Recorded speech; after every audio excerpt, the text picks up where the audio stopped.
بسم اللہ الرحمن الرحیم۔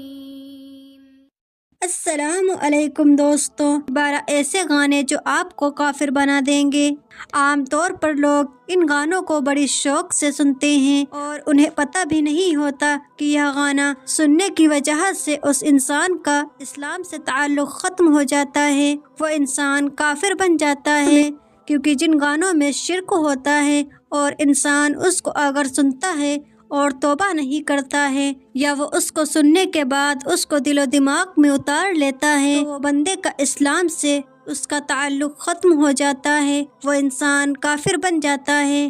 تو اس لیے ان گانوں کی لسٹ میرے پاس ہے، میں آپ لوگوں کو اس لیے بتا رہی ہوں تاکہ آسانی ہو جائے اور اس طرح کے گانے سننے سے آپ لوگ بچ سکیں، اور آپ سب لوگ ہر طرح کے گانے اور سیریل سے بچنے کی کوشش کریں۔ وہ کون سے ہیں؟ مثلاً ایک شعریہ ہے، قسمت بنانے والے ذرا سامنے تو آ، میں تجھ کو یہ بتاؤں کہ دنیا تیری ہے کیا۔ تو یہ چونکہ اللہ تبارک تعالیٰ کے اوپر ایک بہتان باندھا جا رہا ہے کہ اس کی قسمت میں خلل پیدا کیا جا رہا ہے، تو یہ شرک ہے۔ اس کو اگر کوئی انسان دماغ میں سوچ کر اور یہ عقیدہ بنا لے تو نہ تو وہ انسان کافر ہو جائے گا، اس کا اللہ تبارک تعالیٰ کے اوپر سے اعتماد ہی ہٹ جائے گا اور وہ انسان کافر ہو جائے گا۔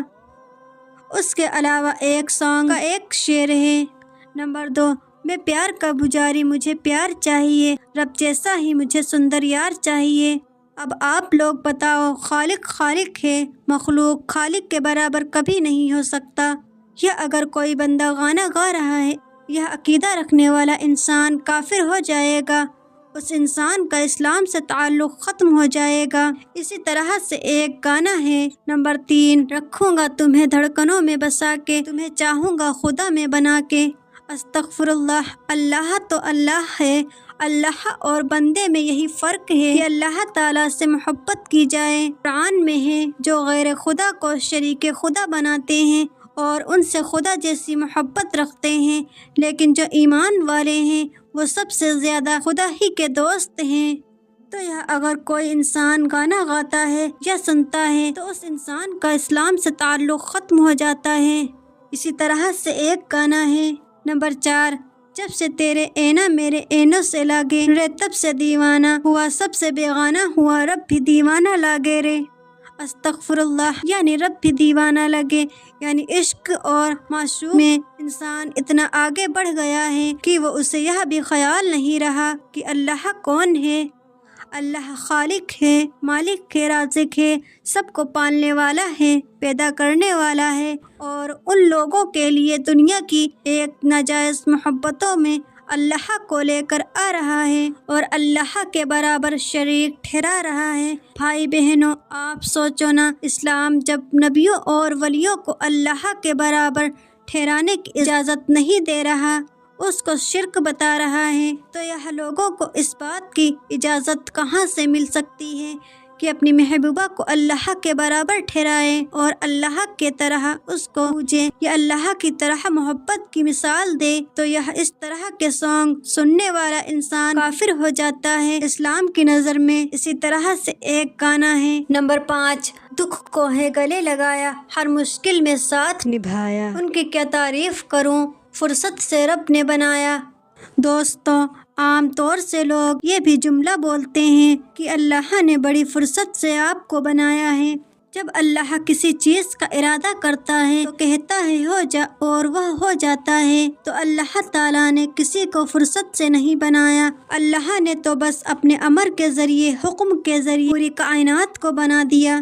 ویسے ہی بنایا ایک امر سے، اس نے زمین، آسمان، چاند، سورج، ستارے، ہوا، فضا، ساری کائنات بنا دی۔ تو انسانوں کو بنانے میں اس کے لیے کون سی دشوار ہے؟ تو اللہ تعالیٰ نے کسی کو فرصت میں بیٹھ کے نہیں بنایا، بلکہ اللہ تعالیٰ نے سب کو اپنے حکم سے بنایا ہے۔ اسی طرح سے ایک گانا ہے، نمبر 6، مجھے بتاؤ جہاں کے مالک یہ کیا نظارہ دکھا رہا ہے، تیرے سمندر میں کیا کمی تھی وہ آج مجھ کو رلا رہا ہے۔ اب یعنی کہ وہ انسان اپنے عشق کے لیے یہ کہہ رہا ہے کہ تیرے سمندر میں کیا کمی تھی جو مجھے رلا رہا ہے، تو اللہ تعالیٰ کے نہ سمندر میں کمی ہے نہ اللہ تعالیٰ کے خزانوں میں کمی ہے، یا تمہاری عقل میں کمی ہے جو اس طرح کے گانے سن کر اپنے ایمان کو آپ خراب کر رہے ہیں۔ اسی طرح سے ایک گانا ہے نمبر 7، رب نے مجھ پر ستم کیا، زمانے کا غم مجھے دیا، استغفر اللہ۔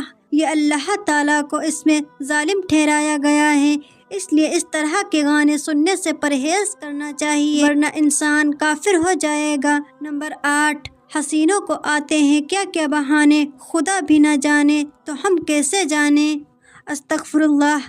اللہ کو ہر چیز کا علم ہے، اللہ تعالیٰ عالم غیب ہے اور اس کڑی میں اللہ کے علم کے اوپر شک ہے، اس لیے یہ گانا عقیدہ رکھنے والا انسان کافر ہو جائے گا۔ نمبر 9، دنیا بنانے والے کیا تیرے من میں سمائی، تو نے کاہے کو دنیا بنائی۔ یہ اللہ تبارک تعالیٰ کے اوپر اعتراض ہے، اس لیے یہ گانا جو ہے یہ کفر ہے۔ اسی طرح سے ایک گانا ہے نمبر 10، دنیا بنانے والے دنیا میں آ کے دیکھ، صدمے سے ہے جو میں نے تو بھی اٹھا کے دیکھ۔ یہ کفریہ شعر ہے اور اس میں اللہ تعالیٰ کی توہین ہے، اس لیے یہ اس کو سننے والا، اس پر عقیدہ رکھنے والا بھی انسان کافر ہو جائے گا۔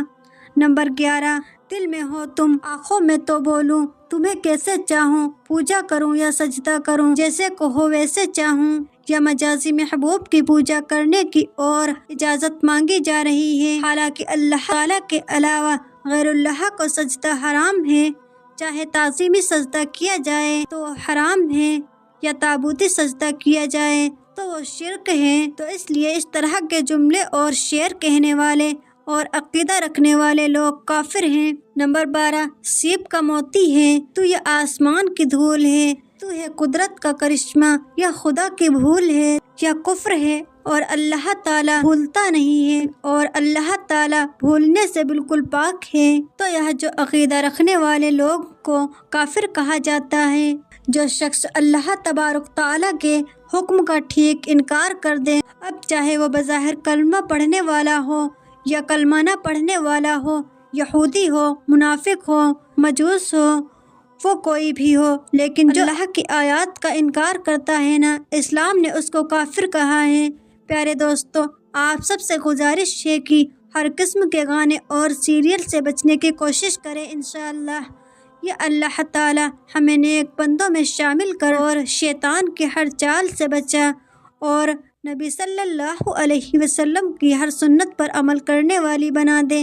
یا اللہ ہر گناہ سے بچا، آمین یا رب العالمین۔ جزاک اللہ۔